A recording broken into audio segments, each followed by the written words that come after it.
Gagawa tayo ng isang napakasarap at bagong merienda gamit nito, bagong harvest na cassava. Tara, simulan na natin. So ito pinabalatan lang natin at pagkatapos ating i-grate.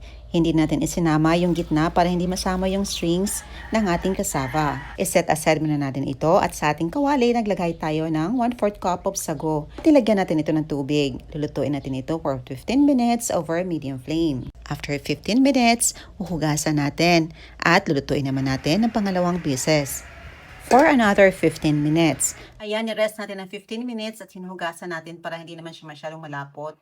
Lulutuin natin ng pangalawang beses. Lagyan natin ng konting tubig kasi maglagay pa tayo ng gata. Pangalawang gata dito. Hayaan hanggang sa kumulo.